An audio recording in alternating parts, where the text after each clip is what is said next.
नमस्कार आप सभी लोगों को।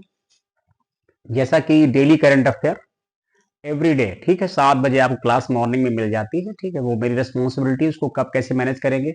अभी 13 जनवरी की न्यूज मिस हुई थी, पहले उसको कवर कर देते हैं। और कल 15 जनवरी है, तो 14 जनवरी की न्यूज आपको हमेशा मॉर्निंग में मिल जाएगी। ठीक है, 7 बजे। ठीक है, तो सभी लोग पढ़ते रहिए और देखते रहिए करंट अफेयर में क्या क्या इंप्रूवमेंट हो रहा, कहाँ कुछ अगर कुछ कमी लगती तो आप लोग बता दिया करिए मैसेज के माध्यम से। ठीक है, बाकी मैं ज्यादा लाइक शेयर कमेंट बोलता नहीं हूँ, आपकी मर्जी है तो कर दीजिए, अदरवाइज कोई इशू नहीं, बस पढ़ते रहिए, कहीं सिलेक्शन ले लीजिए, बस ये अच्छी बात है। ठीक है, चलिए देखिए बात करते हैं 13 जनवरी की न्यूज ना। देखिए जनवरी लिखा हमने 13, बट इसमें कभी कोई न्यूज एक दो आगे पीछे भी हो सकती है, ऐसा नहीं है कि देखिए कभी कभी हर पेपर में भी एक न्यूज सेम जैसी नहीं आती, कभी कोई आज छपी कभी कोई कल छपी, ये पॉसिबल है। कह रहे राष्ट्रीय युवा दिवस कब मनाया जाता है ना। ठीक है, 9 जनवरी, 10 जनवरी, 11 जनवरी, 12 जनवरी। राइट आंसर क्या हो जाएगा? 12 जनवरी। किसकी याद मनाते वो पूछा जाता है, तो स्वामी विवेकानंद की याद में, स्वामी विवेकानंद जी की याद में। ठीक है, चलिए एक बात ये ध्यान रखेंगे। इसके बाद क्या है, हाल ही में नई खोज के साथ कौन सा देश लिथियम भंडार वाला दुनिया का दूसरा शीर्ष देश बना है। देखिए अभी तक नियम ये था कि जो चिली है ये नंबर 1 पे था, ऑस्ट्रेलिया जो है ये नंबर 2 पे था, चाइना जो है अब आज के अनुसार दूसरा शीर्ष देश कौन सा बना है, वो चाइना बना है। एक बात तो ये समझ लीजिएगा। तो फिर नंबर 1 पे कौन आता? नंबर 1 पे चिली आता है ना।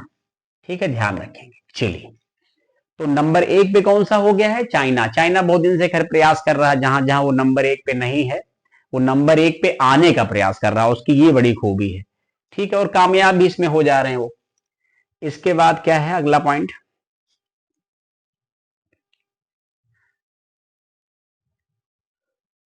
कह रहे हैं गणतंत्र दिवस परेड 2025 में कौन सा संस्थान अपने 150 वर्ष पूरे होने के उपलक्ष्य में पहली बार झांकी प्रस्तुत करेगा। ये अच्छा क्वेश्चन है और आपके एग्जाम में हो सकता है क्वेश्चन आ भी जाए, कभी कभी ऐसे क्वेश्चन बनते हैं, नहीं पता होता है तो हम कर नहीं पाते हैं।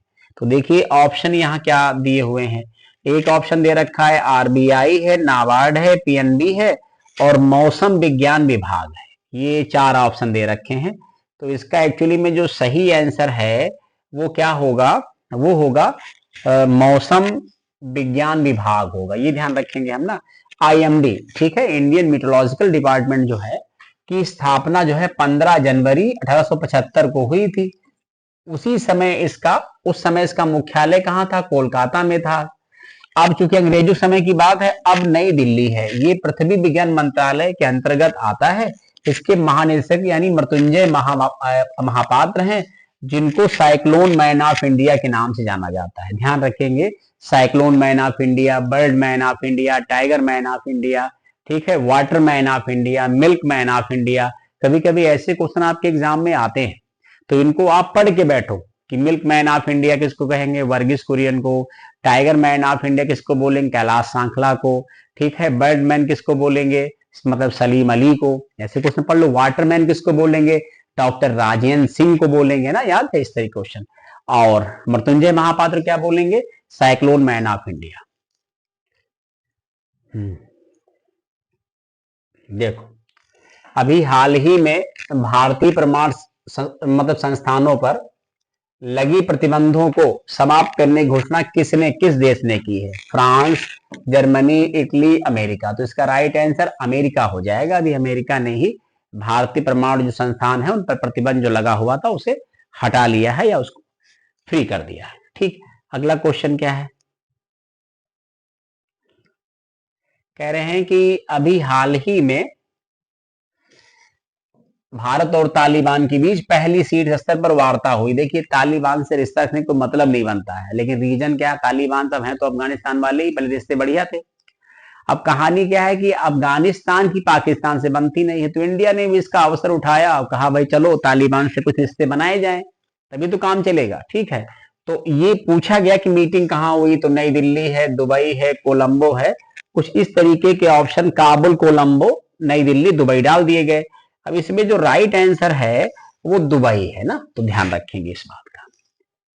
अब इसके बाद अगला क्वेश्चन देख लीजिए, ये मोस्ट इंपॉर्टेंट क्वेश्चन है। और ये आ सकता है ना, देखो क्या लिखा है। कह रहे हैं 2026 में सांसदों के अध्यक्षों और पीठासीन अधिकारियों के 28वें सम्मेलन की मेजबानी कौन सा देश करेगा? भूटान, नेपाल, श्रीलंका, इंडिया। तो इसका राइट आंसर इंडिया ही है। और जो हमारे यहाँ लोकसभा स्पीकर हैं ओम बिरला जी, वही इसको रिप्रेजेंट करेंगे। ठीक है, चलिए एक क्वेश्चन और देखिए, बड़ा बेहतरीन क्वेश्चन और बड़ा इंपॉर्टेंट क्वेश्चन आपके एग्जाम के लिए। कह रहे हैं कि हाल ही में वनडे इंटरनेशनल में सबसे तेज 4000 रन बनाने वाली पहली भारतीय महिला खिलाड़ी कौन बनी है? स्मृति मंधाना, मिताली राज, दीप्ति शर्मा, शेफाली वर्मा। ठीक, सबकी सब मतलब क्रिकेटर है। Smriti Mandhana is the right answer. अब आप इनके बारे में थोड़ा सा ध्यान से पढ़िए, जो आपके एग्जाम के लिए काम की चीज है। चलो और देखो, लंबी लंबी न्यूज है यहाँ पर, देखिए लिखा है कि स्मृति मंधाना आयरलैंड के खिलाफ 41 रन की पारी खेलकर वनडे इंटरनेशनल में सबसे तेज 4000 रन बनाने वाली पहली भारतीय महिला खिलाड़ी बन गई हैं। इसके अलावा वनडे में 4000 रन बनाने वाली विश्व स्तर पर 15वीं मतलब खिलाड़ी बन गई, वर्ल्ड लेवल पे 15वीं है। भारत की दूसरी महिला क्रिकेटर है मिताली राज के बाद, यानी पहली कौन है? मिताली राज, दूसरी बन गई स्मृति मंधाना। वनडे में 100 से कम पारियों में ये उपलब्धि हासिल करने वाली पहली भारतीय महिला बन गई है कौन? स्मृति मंधाना जी। स्मृति मंधाना एक कैलेंडर वर्ष में सबसे ज्यादा शतक लगाने वाली दुनिया की पहली महिला क्रिकेटर बन गई है। ये ध्यान रखेंगे, पॉइंट फिर सुन लीजिए। स्मृति मंधाना एक कैलेंडर वर्ष में सबसे ज्यादा शतक बनाने वाली दुनिया की पहली महिला मतलब क्रिकेटर बन गई है। मिताली राज 7805 रनों के साथ महिला वनडे भारत की ओर से सबसे ज्यादा रन बनाने वाली खिलाड़ी। ये सब बातें आप ध्यान रखेंगे। अक्सर यहाँ पर ज्यादातर चर्चा हो गई है मिताली राज और स्मृति मंधाना की, बट जो क्वेश्चन है उसका आंसर जो है स्मृति मंधाना है। कुछ उनके बारे में बातें हैं, कुछ मिताली राज के बारे में बात है। अगला क्वेश्चन देखिए, ये भी पॉइंट पढ़ लीजिए। इसका क्वेश्चन तो हमने नहीं बनाया है, बट ऐसे पढ़ लीजिए। भारत का उत्तर पूर्व राज्य असम है। 2025 में घूमने के लिए सबसे अच्छी जगहों की सूची में चुना गया है। न्यूयॉर्क टाइम ट्रेवल्स में असम को चौथा स्थान मिला है। ये ध्यान रखेंगे भारत से। इस लिस्ट में दुनिया की सर्वश्रेष्ठ 52 स्थानों को रखा गया है। पहले स्थान पर ब्रिटेन का दक्षिण पश्चिमी क्षेत्र जेन ऑस्टिन का इंग्लैंड है। वहीं पिरामिड, चराइदेव मोइदम को यूनेस्को धरोहर के तौर पर अंकित करने कामाख्या मंदिर, चाय बागान और काजीरंगा के कारण ही ये पहचान मिली है। यानी 52 देशों में नंबर 4 पे कौन आया है? असम स्टेट आया है भारत से। तो ये ध्यान रखेंगे, न्यूयॉर्क टाइम्स ट्रेवल ने असम को चौथा स्थान दिया है इन मामलों में। इसके बाद अगला पॉइंट क्या है, ये भी थोड़ा सुन लीजिए, इंपॉर्टेंट है। अमेरिका के राष्ट्रपति कौन है? Joe Biden. हमें लग रहा है कुल मिलाकर के ये 4-5 दिन के मेहमान हैं। 20 जनवरी को अमेरिका के नए राष्ट्रपति डोनाल्ड ट्रंप होंगे दूसरी बार, और 47वें नंबर के राष्ट्रपति वो शपथ लेंगे। पोप फ्रांसिस को सर्वोच्च नागरिक सम्मान presidential medal of the freedom, ये ध्यान रखेंगे, ये अमेरिका का सर्वोच्च नागरिक सम्मान है। जैसे अपने इंडिया का सर्वोच्च नागरिक सम्मान भारत रत्न है, वैसे अमेरिका का है। क्या नाम इसका है? प्रेसिडेंशियल मेडल ऑफ फ्रीडम सम्मानित किया गया है।